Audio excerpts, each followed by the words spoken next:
Este príncipe valaco bebía sangre de sus enemigos, se deleitaba con banquetes rodeado de personas empaladas, algunos aún vivos, agonizantes. Inspiró la leyenda del conde Drácula y aún así es considerado un héroe en su país. Un hombre sanguinario y cruel, sádico al extremo, que se regocijaba con los gritos de agonía de sus víctimas y sobre todo con su sangre. Pero, ¿cómo pasó de un psicópata de época a inspirar el mito del vampiro más conocido y temido de la historia? Y todavía más, ¿cómo eso lo transformó en el héroe de su nación? Un personaje misterioso, cuyas acciones tanto se presentan como auténticas atrocidades o como heroicas hazañas. Los siglos se encargaron de rodear su figura de un misticismo tal que en 1896 el escritor irlandés Bram Stoker publicaría lo que sería el empujón definitivo de Vlad a la inmortalidad. No por la sangre, sino por la tinta. Aunque quien conozca la historia sabe que la leyenda del monstruo chupasangre palidece ante las atrocidades que se le atribuyen a Vlad.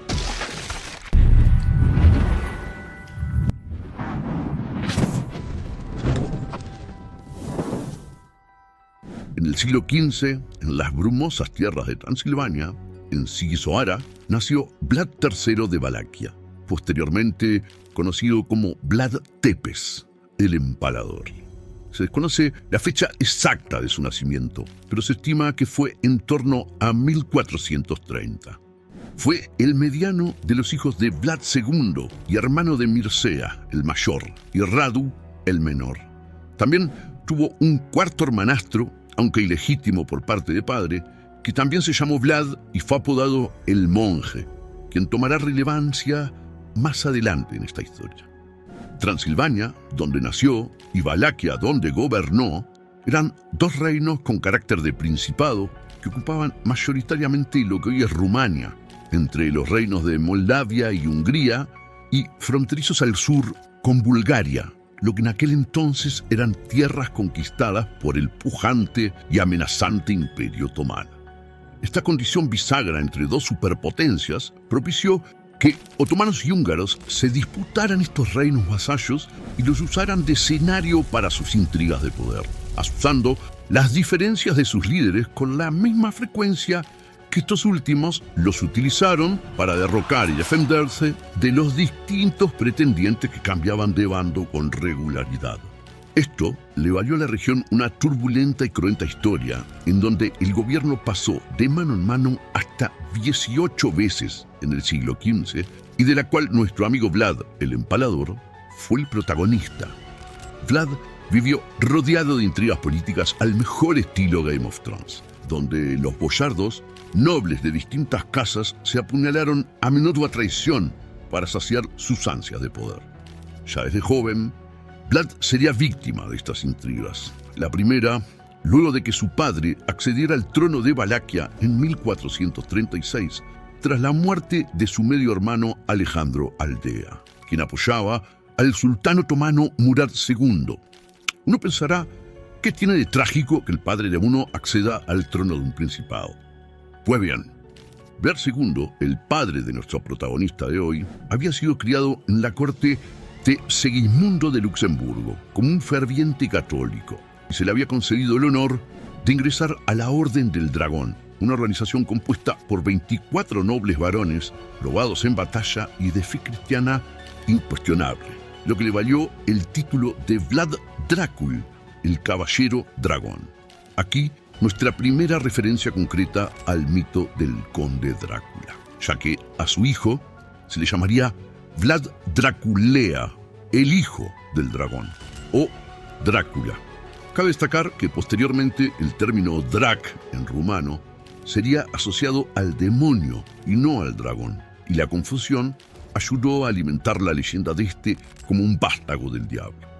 En cualquier caso, su padre, Vlad II Drácul, ni bien se sentó en el trono de Valaquia, parece haber olvidado su noble misión como adalid de la cristiandad y operó oscilante con el mismo escrúpulo o ausencia de escrúpulo que sus antecesores, ya sea a favor del sultán o del rey, cristiano o musulmán por igual. por lo que en 1442, Murad II, al que no le faltaban motivos para desconfiar de Vlad Drácul, le ordenó presentarse ante él para jurarle lealtad. Sin embargo, cuando este llegó, lo apresó junto a sus hijos, entre ellos a nuestro protagonista, Vlad Tepes.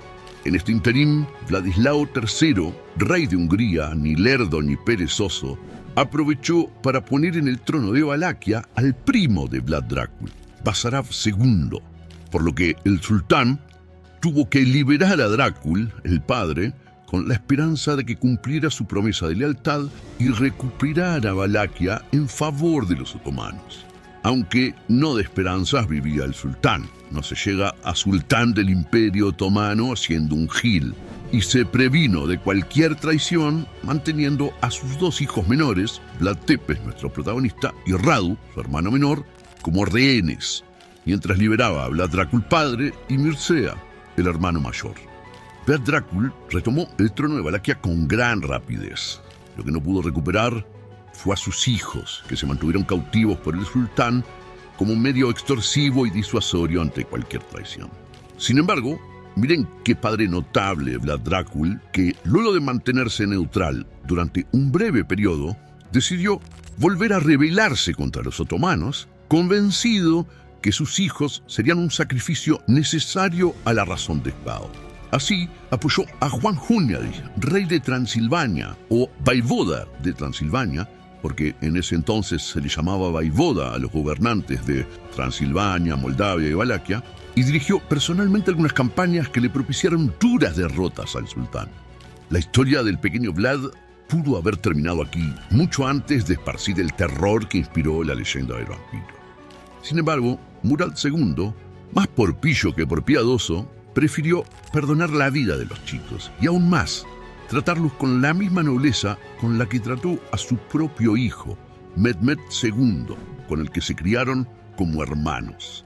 El sultán calculaba con buen ojo que eventualmente los chicos serían legítimos pretendientes de Valaquia y le deberían lealtad al sultán, sobre todo a Mehmed, con el que crecieron como hermanos.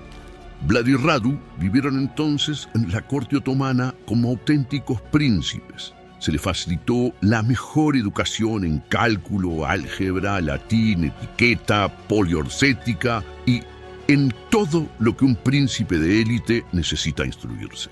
Se sabe que Radu, el hermano menor de Vlad, se sintió extremadamente cómodo en la corte e incluso se convirtió al Islam. Sin embargo, a pesar de los buenos tratos que recibía, Vlad nunca perdió de vista que no era un invitado, sino un prisionero. Y nunca olvidó y nunca perdonó.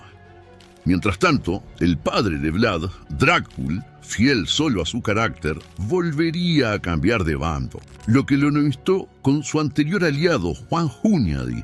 Sin embargo, esta vez no le saldría bien la jugada y sería brutalmente asesinado junto a su hijo mayor Mircea en 1447.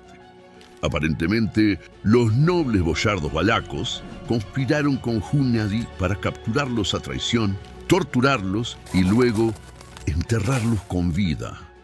Lo sucedería Vladislao II, también conocido como Dan, otro primo de Vlad. Preciosa familia. Para ese entonces, Vlad ya había sido liberado y con el apoyo del sultán, aprovechó una breve ausencia de Dan para tomar la capital, Targoviste. Sin embargo, su primer reinado sería tan breve como la ausencia de Dan, ya que a su vuelta tuvo que huir, probablemente a Moldavia, donde gobernaba otro de sus primos, parece que de los primos que no lo iban derrocando de tanto en tanto. No se sabe mucho qué fue de la vida de Vlad durante este periodo en el exilio. Pero 8 años después, en 1456, esta vez con el apoyo de los húngaros, lideraría una campaña para retomar Valaquia. Si te estás preguntando por qué ahora los húngaros apoyaron a Vlad, pues porque Vladislao, Dan, esta vez se pasó al bando de los otomanos. Bruto pastelero, sí. Y es que Mehmed II, el pequeño con el que Vlad se había criado, ahora era Mehmed el Conquistador. Había hecho caer al Imperio Romano de Oriente tras 1000 años en pie al tomar Constantinopla en 1453. En cualquier caso, Vlad dirigió su ejército a Valaquia y sorprendería a todos, tanto por su habilidad en la comandancia como por su coraje. Al frente de sus tropas desafió a un duelo singular a Vladislao, que viendo a sus hombres sobrepasados, no tuvo más remedio que aceptar. Se dice que el duelo no fue más que un trámite para el empalador, a quien le bastó unos pocos mandobles para atravesar a su enemigo y coronarse en el acto como el nuevo rey, Vaivoda, de Valaquia. A partir de este segundo reinado es que su verdadero carácter comenzaría a emerger. Al terminar la batalla, a los prisioneros que tuvieron la desgracia de sobrevivir, les esperaba algo más que una simple ejecución. El método por el que se decantó el joven príncipe definiría a la postre su nombre: el empalamiento. Un brutal método de ejecución que consistía en atravesar con una enorme estaca a la víctima aún viva y dejarla colgada de forma tal que podía agonizar por horas, incluso días, antes de morir. Comenzaba así un truculento reinado que Vlad pretendía celebrar en lo que se dio a conocer como la Cena de los Nobles, donde invitó a los más importantes boyardos de Valaquia para que le juraran lealtad al nuevo Vaivoda. Sin embargo, Vlad Tepes no había perdido el tiempo y, conociendo la naturaleza insidiosa de los nobles locales, se encargó de avivar las simpatías e implicancias de cada uno de ellos en la muerte de su padre y su hermano, y al tener hasta el último a disposición, ejecutó una brutal purga mediante su método favorito. En este caso, se encargó que casi los más de 200 boyardos ejecutados fueran cuidadosamente empalados para extenderles la agonía. Su saña no se limitó a los hombres, ya que al resto, mujeres y niños, los esclavizó y obligó a trabajar hasta la muerte en la construcción del castillo de Poenari, donde los que perecían eran utilizados como relleno para la muralla. Vlad confiscó y distribuyó las tierras y bienes de sus víctimas entre pequeños burgueses, incluso extranjeros, creando así una nueva nobleza valaca que le fuese absolutamente devota. Tras la purga de los boyardos, Vlad estableció una serie de reformas fiscales en detrimento de los privilegios de colonos sajones que se habían establecido en sus tierras y poco a poco habían ido ganando un considerable poder que Drácula percibió como una amenaza. En favor de Vlad hay que decir que no se equivocaba, ya que estos, los sajones, comenzaban a conspirar para derrocarlo y colocar en el trono de Valaquia a Adán III.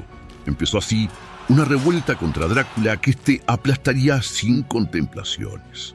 Sería esta la última vez que se mencione a Vlad como Drácula, hijo del dragón, lo cual era considerado honorable para comenzar a llamarlo sin tapujos Vlad Tepes, Vlad el Empalador.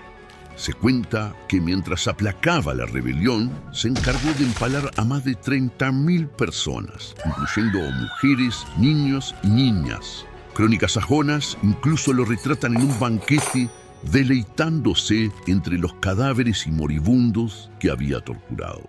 Los rumores del monstruo de Targoviste comenzaban a esparcirse y el noble caballero húngaro descendiente de la Casa del Dragón empezaba a mutar en una criatura sanguinaria. Tras las purgas y habiendo consolidado su poder en Valaquia, Vlad puso sus ojos más allá de sus propias fronteras, cruzando el Danubio, en lo que es hoy Bulgaria, y por aquel entonces eran los dominios del que una vez fuese como su hermano, Mehmed II, el Conquistador. Según la leyenda popular, el loco psicópata de Vlad, por pura ambición y para saciar sus ansias de sangre, cruzó el Danubio y arrasó varias aldeas, ejecutando por la pira o el empalamiento a más de 20.000 turcos y búlgaros, cifra que el mismo Vlad suscribió en una carta al nuevo rey de Hungría, Matías Corvino, en un intento por congraciarse con este. Como siempre, las crónicas sajonas, menos generosas con Vlad, dicen que incluso, para ratificar el número del que estamos hablando, le mandó una caravana de carretas con las orejas de sus víctimas para que las cuente. El casus belli, que utilizó Vlad como excusa para invadir territorio otomano, refiere a la leyenda en donde unos enviados diplomáticos turcos se presentaron en el castillo del Empalador, pero le faltaron el respeto al no quitarse los sombreros en su presencia. «¿Por qué no os quitáis los sombreros y me rinden pleitesía?», preguntó el príncipe. «Pues porque no es tradición de nuestro pueblo, majestad», contestó uno de los enviados. El silencio se apoderó de la sala por un instante. «Pues que así sea. Desde ahora los vestirán siempre». Vlad, criado en la corte otomana, bien sabía que la tradición turca no indicaba que lo hicieran. Sin embargo, el sanguinario príncipe, violando todo el respeto de la norma diplomática, ejecutó a los emisarios de una forma cruel e irónica. Ya que estos no querían quitarse los turbantes, los tendrían puestos por siempre, e hizo clavarles una estaca en sus turbantes atravesándoles el cráneo. A pesar de lo pintoresco de estas versiones, las fuentes más confiables respecto al hecho, escritas por generales genízaros e historiadores otomanos, indican que Vlad ya venía de algunos años de incumplir el tributo acordado por parte del Principado de Valaquia al sultán, que además había recibido informaciones de que Vlad estaba afianzando posiciones con los católicos húngaros. Desconfiado, Mehmed dio instrucciones a sus emisarios de dirigirse a la corte valaca para que acompañaran al empalador a Edirne, ciudad otomana, donde éste debía explicarse. Sin embargo, los emisarios tenían orden de apresar a Vlad ni bien cruzase el Danubio, pero Vlad, que se había criado con estos y conocía al dedillo las tácticas otomanas, previó una traición y ejecutó a los emisarios y sí cruzó el Danubio, pero para arrasar tierras turcas en represalia. En cualquier caso, Vlad se había ganado la furia del sultán, que reunió un ejército en torno a los 100.000 hombres y marchó sobre Valaquia. A pesar de verse ampliamente superado, el príncipe valaco era todo un señor de la guerra y conocía profundamente a los turcos, tanto en cómo actuaban a cómo pensaban. Y fue así que Vlad explotó todo su conocimiento acerca de sus tácticas de guerra como de sus más oscuros temores. Lo primero que hizo fue alertar a Matías Corvino, rey de Hungría, del avance musulmán, alegando razones de fe para que éste lo asistiera, y luego se adelantó a enfrentar al ejército del sultán. Pero Vlad no estaba tan loco como lo pintan. No se trató de un avance suicida. El joven príncipe empleó varias tácticas de guerras de guerrillas, aprovechando los espesos bosques valacos. Dividió con absoluta eficiencia a sus tropas en varios grupos guerrilleros que se encargaron de atormentar con ataques relámpago los campamentos de vanguardia del enemigo, así como sus líneas de suministro. Todo turco que se rezagaba era automáticamente aniquilado por las tropas de Vlad. Además, empleó la táctica de tierra quemada, incendiando todos los graneros y envenenando los pozos de los territorios que el sultán iba tomando. Vlad seguía ganando tiempo mientras retrocedía y entorpecía la avanzada de los turcos. Se dice que en los pozos de agua dejaban una cabeza de cerdo para alertar a los turcos que allí habían regado sangre del animal, lo que, dadas las costumbres de estos, no les permitiría beber el agua. También se dice que utilizó armas biológicas al liberar de sus celdas y vestidos de turcos a todos los presos infectados con lepra y tuberculosis, así como encargarse de inundar los campamentos otomanos con prostitutas con sífilis. Como si esto no fuera suficiente para atormentar a sus enemigos, Vlad se aseguró de dejar allí por donde pasase el sultán un rastro de muerte musulmán. Por todos los caminos que tuvo que recorrer Mehmed II, tuvo que ir descolgando a miles de empalados dejados a posta por Vlad para seguir metiéndose en la mente de los turcos que para ese entonces ya lo consideraban una especie de monstruo que había transgredido su humanidad. A pesar de todos los esfuerzos de Vlad por retrasar al sultán, el tiempo se le agotaba y la ayuda de Matías no llegaba. Las tropas de Mehmed acamparon a solo un día a pie de la capital Targoviste, cuando Vlad volvería a sorprender al mundo con un acto de coraje inaudito. Unió lo que le quedaba de sus tropas y lideró una emboscada brutal en la noche con la esperanza de asesinar a Mehmed. Las tropas turcas, incautas y creyéndose a resguardo en su superioridad numérica, entraron en un caos al ver al monstruo de Valaquia, a lomos de su negro caballo, entrar a su campamento incendiándolo todo con un fuego que no podía provenir de otro lugar que no fuese el mismísimo infierno. Las tácticas de guerra psicológica que Vlad había empleado durante meses surtían efecto. El imparable ejército otomano, el más temido en todo el mundo, era un caos. Aturdidos, incapaces de reaccionar, comenzaban a verse superados. Incluso algunos empezaban a huir. Vlad ya podía saborear la sangre de Mehmed.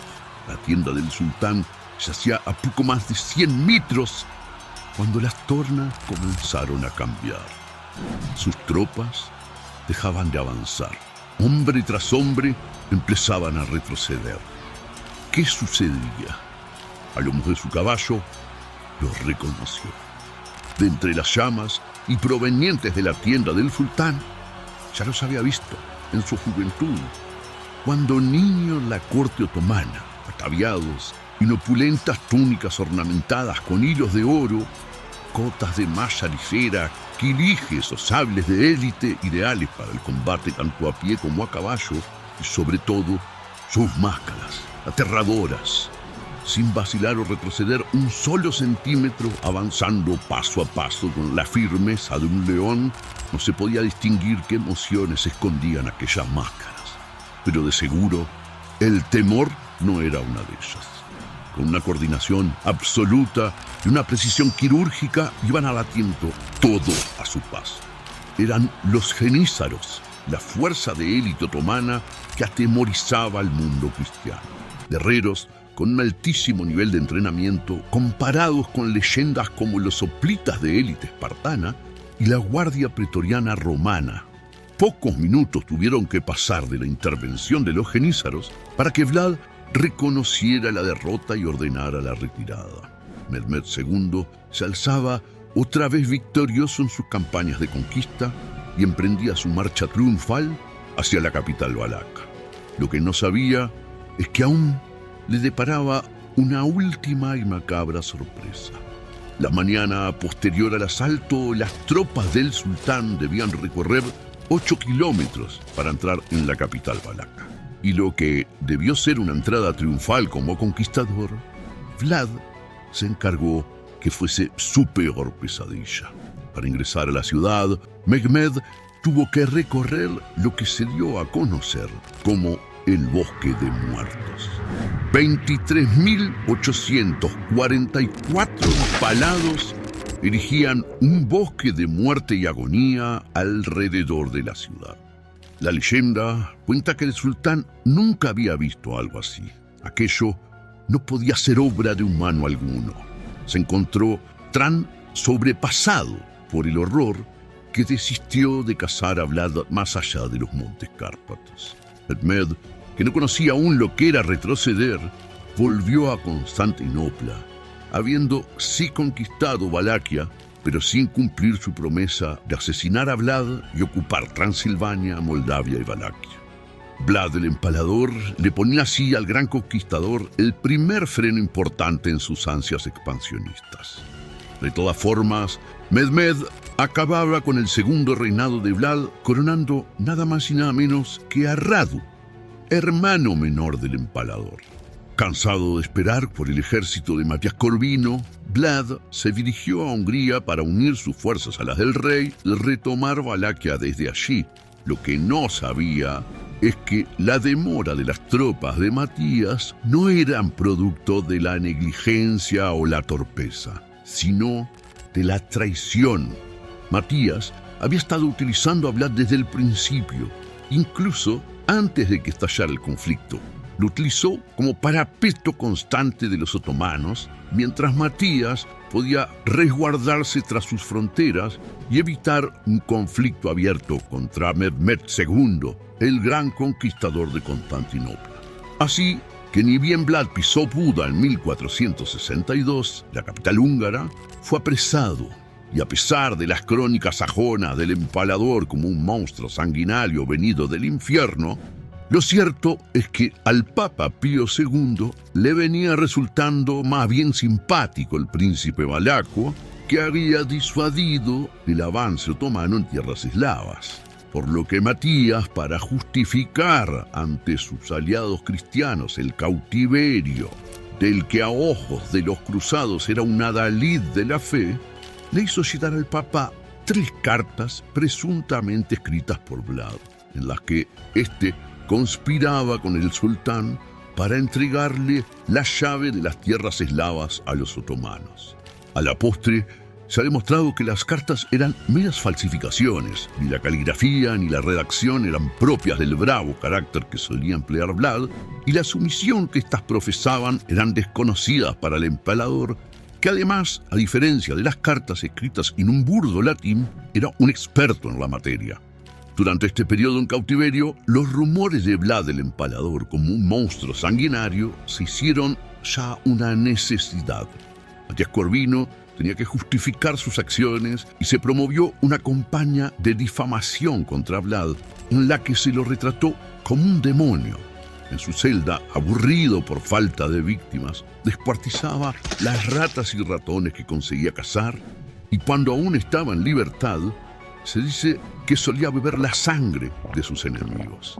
Con todo y estas historias, no estuvo preso demasiado tiempo, ya que intercedió por él su primo Esteban III, vaivoda de Moldavia, que veía en Vlad a un aliado importante contra los otomanos si estos decidían retomar las hostilidades en sus fronteras.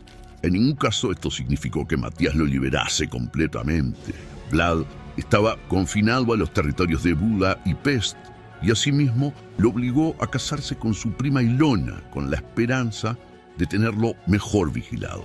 Pero, los vientos volvieron a cambiar, e irónicamente, para disgusto de Matías, llegaría el momento que precisaría alzar una vez más la figura del emperador. Esteban III de Moldavia, primo de Vlad, había expulsado a Radu del trono de Valaquia tras 11 largos años de gobierno proturco y puso en su lugar a Basarab Layota, uno de los descendientes de las casas más nobles de Valaquia y pariente a su vez de Esteban y Vlad. Pero, como no aprenden estos muchachos, Basarab, para no estar bajo el tutelaje moldavo, se aseguró la protección de ¿quién? De los otomanos, en un nuevo gobierno proturco. Fue así que en 1475, 12 años después del confinamiento de Vlad, se le otorgaba un ejército para recuperar Valaquia en favor de los católicos.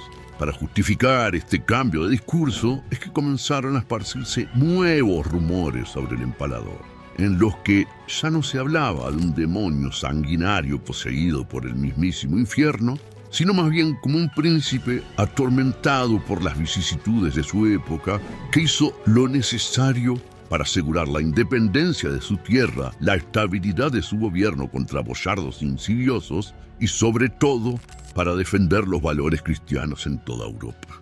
Por ejemplo, previo a necesitarlo, se había ventilado el rumor de que Vlad odiaba a los mendigos, los alcohólicos y los perezosos. Y por ello, había organizado un banquete en el que invitó, ya no había que ir a los banquetes de Vlad, claramente, ¿no? Pero bueno, organizó un banquete con todos los indeseables de Tarboviste. Los reunió en un enorme salón y los deleitó con vino y cordero, miel y cerveza, hasta que estuvieron por reventar. Y cuando se encontraban más a gusto, mandó a cerrar las puertas del salón y la prendió fuego con todo y mendigos dentro. Pero, ahora que lo necesitaban, ya no odiaba a los mendigos, sino que en realidad era Targoviste, un nido de bandidos y malvivientes, y que el príncipe llevó a cabo bajo total necesidad algunas medidas ejemplarizantes para instituir el tan necesario orden en sus tierras. Se cuenta que para poner a prueba a sus habitantes, tomó una copa de oro ornamentada con joyas preciosas del tesoro real y la dejó en la plaza pública sobre el muro de una de sus fuentes. Al otro día, la copa seguía allí, y al otro, y al otro, y así, demostrando la efectividad de sus métodos. Se cuenta también que una noche, 2 comerciantes extranjeros fueron asaltados en Targoviste, a lo que Vlad los invitó a pasar la noche en el palacio mientras investigaba lo sucedido. Al otro día, los reunió en un salón donde yacían unos bandidos empalados, aún vivos, y les preguntó cuánto se les había robado a cada uno. 100 ducados a cada uno fue la respuesta.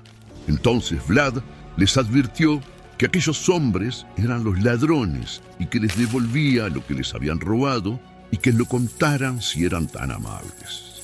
El primero de los comerciantes terminó de contar, le agradeció solemnemente a su majestad y se disponía a retirarse cuando el segundo comerciante le dijo: «Su majestad, aquí hay 101 ducados, sobra uno». La puerta del salón se cerró abruptamente en las narices del primero de los comerciantes, que intentaba abandonar la sala. «Tú puedes irte con los 101 ducados», le dijo al comerciante honesto, que mientras se retiraba pudo escuchar como entre súplicas del primero que alegaba haber contado mal, un lapidario: «Traigan otra estaca». Como vemos, la figura de Vlad, siempre brutal, cambiaba de tonalidad conforme los intereses de aquellos que eran aún más poderosos que él. En cualquier caso, una vez libre y con un ejército a su disposición, Vlad se precipitó sobre Valaquia para enfrentar a Basarab la Iota, solo para encontrarse que en Valaquia no lo esperaba nadie para resistirlo. El vaivoda, al enterarse que el mítico Vlad el Emparador se dirigía a Targoviste, huyó despavorido con el rabo entre las patas a refugiarse entre los otomanos. Así que Vlad, previo a tomar la capital valaca, que tenían liberada, aprovechó para avivar sus tropas y levantar el asedio otomano que sufría su primo Esteban III en Moldavia, ayudado por un conjunto de nobles eslavos liderados por, a ver si les suena, Esteban Báthory, ancestro de Elizabeth Báthory, la condesa sangrienta de la que hablamos en este video. En cualquier caso, Vlad inauguraba en 1476 su tercer reinado, aunque muy breve. A finales de ese mismo año, la Iota volvería con un ejército proporcionado por el sultán y junto a una intriga palaciega conjurada por los boyardos que preferían los privilegios que les aseguraba el sultán a la férrea disciplina draculea, lo traicionaron y entregaron a los otomanos. No se sabe cómo fue que lo ejecutaron, pero sí sabemos que la cabeza de Vlad fue embalsamada y exhibida por todo el Imperio Otomano como un mensaje de que el monstruo de Valaquia, que tanto los había atormentado, había muerto.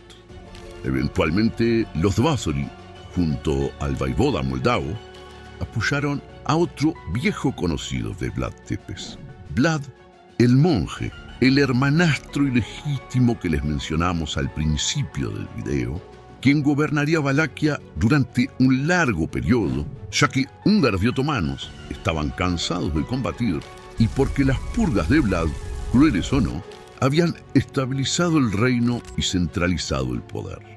Como vemos, la historia de Vlad dista mucho del monstruo vampírico de Bram Stoker.